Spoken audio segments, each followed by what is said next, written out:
Continuing last night matchup, best out of 3, taken from the MLG Dallas 2011. Here it is, game 2 of this battle between the Red Terran, spawning here on this 3 o'clock position in Metalopolis. ROOTdrewbie, representing Team Root Gaming, Canadian Terran player, and his opponent on the opposite side of Metalopolis here, around what, 9 o'clock I would say.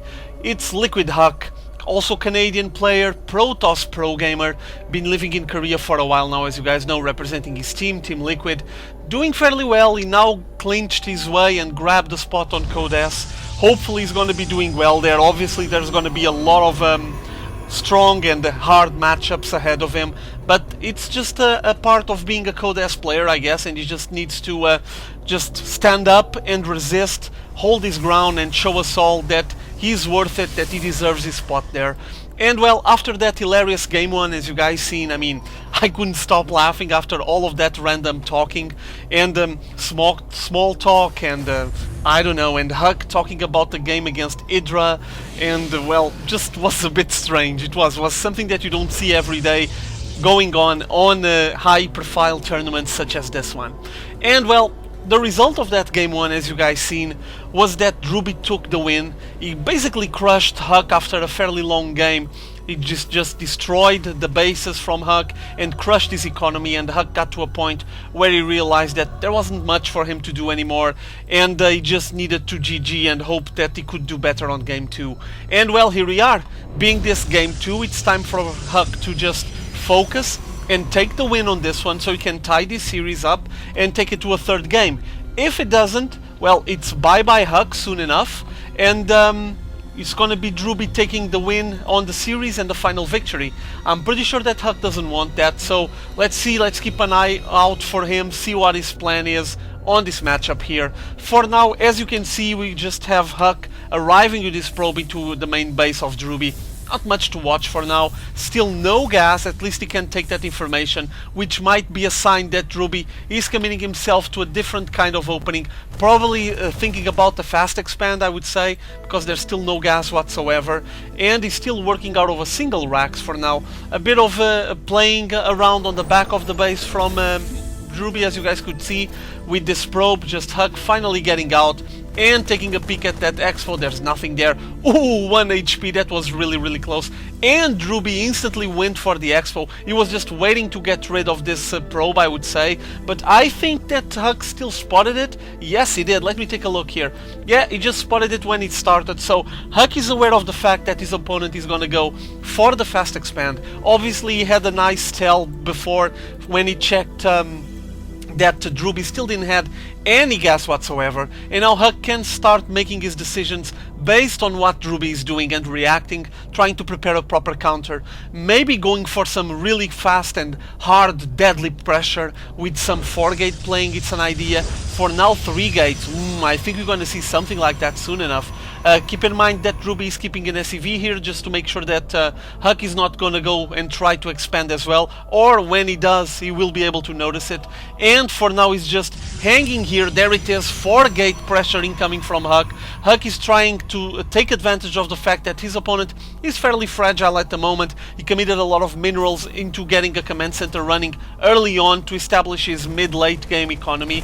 But the problem now is that Drewbie apparently already has a bit of a static defense there. He got a bunker up, and I would say that he's gonna get at least like a couple more bunkers and hope that he can just handle the pressure for long enough to Huk to just drain all his resources while he establishes his economy on that 2nd base and basically starts doubling up his income and getting a massive army to crush any kind of aggression incoming from this 4-gate play. For now, as you can see, warp gate technology almost done. The pylon is set there as well. Only a single Zealot, Stalker and Sentry hanging here, but they will be reinforced soon enough. Meanwhile, on the base from Huk, let's take a look at what is getting built here. Yeah, there's the 4 warp gates, all of them already pumping, and the units are getting warped in, trying to advance into this natural expo, while we have Drewbie establishing 3 bunkers. Oh, that one had to be cancelled, 2 bunkers for now, loaded with Marines. He has plenty of defenses, and keep in mind that he's making more and more, as you can see there. While on Huck's side, he's still hanging for now. I'm pretty sure he's trying to mass up the correct amount of units so he can try to attempt the first push. Also, he has plenty of sentries here on the back, so one of the ideas might be to just get some nice force field play, avoiding these SCVs from reaching the bunkers, and keep repairing them so Huck can destroy them fast enough. For now, there's the SCV inside the base from Huck. Huck apparently is not very concerned, and he's not even building anything else for now, so basically he's just gonna commit all his resources into this big push here, as getting as many units as possible, advancing towards that bunker. Nice force field play, trying to contain the advance and destroy bunker. Still there's a bunker left, but way on the back, and the forces from Huck now slowly pulling back after destroying that bunker. I think he's trying to just step by step crush the forces from Drewbie, and that bunker destruction was just the first step. Now he's probably going to try to focus fire on that second bunker and just make the forces from Drewbie be a lot more fragile. For now we have a mass of Marines trying to advance towards this big Stalker army, but the Stalkers are quite resistant, and it takes a while for all of those Marines to grind down this Stalker force. Also notice that Huck is keeping all of his sentries on the back, trying to keep them safe. He knows he needs them to actually play properly and be able to keep playing with that force fields to avoid the SCVs from repairing any future bunkers. There's actually another bunker getting built, or not. I think it's 2 bunkers. Yes, it is. 2 more bunkers getting built. This is spelling troubles for the Huck. It's getting to a point where Huck needs to decide if he's going to try to move along and try to transition out of this 4-gate, which won't be easy. He committed a lot of resources here, but for now he's still applying the pressure. 3 bunkers established once more, and there it is, Huck getting his Nexus up with that SCV, keeping tabs on everything. So Drewbie knows that his opponent went for the expand, and might be one of the first signs of Huck deciding to stop this pressure and start investing his minerals and his resources on getting a nice 2-base Protoss play, probably a 3-base forward on. But for now we still have plenty of units here, and incoming Zealots leading the charge towards these bunkers. Once again the force field play ensuing, trying to limit the access of those SCVs to the bunkers. There's already one of the bunkers destroyed. Lots of Marines getting just clumped inside between those force fields, and now focusing fire on the second bunker and destroyed. Nice move here by Huck, able to destroy 2 more bunkers. How's the armies at the moment? 52 against 48, really close. 11 Marines against 7 Stalkers and 2 sentries. This is not good. Apparently the forces from Drewbie are just dwindling down, and he needs more.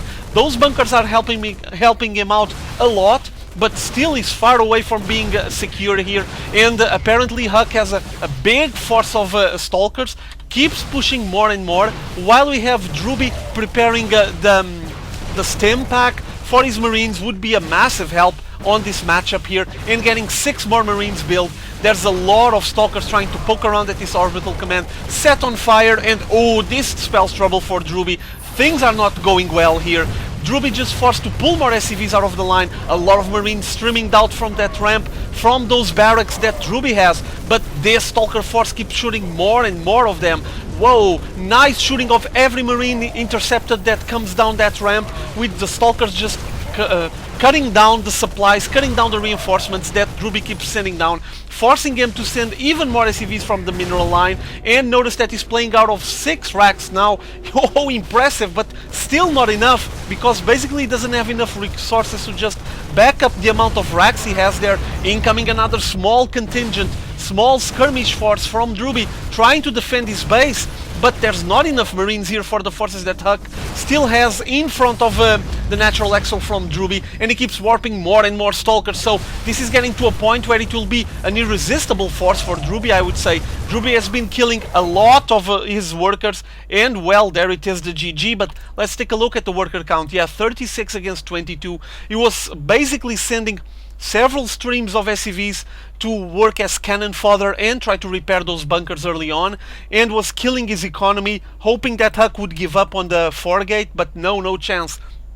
And I mentioned that this was 6 racks, but it isn't, it's actually 7 racks. So massive, massive attempt here for Drewbie to recover and get a big bioforce there, but it wasn't even close. Huck was just applying so much pressure and committed so much to his 4-gate push that got to the point where Drewbie couldn't resist it anymore.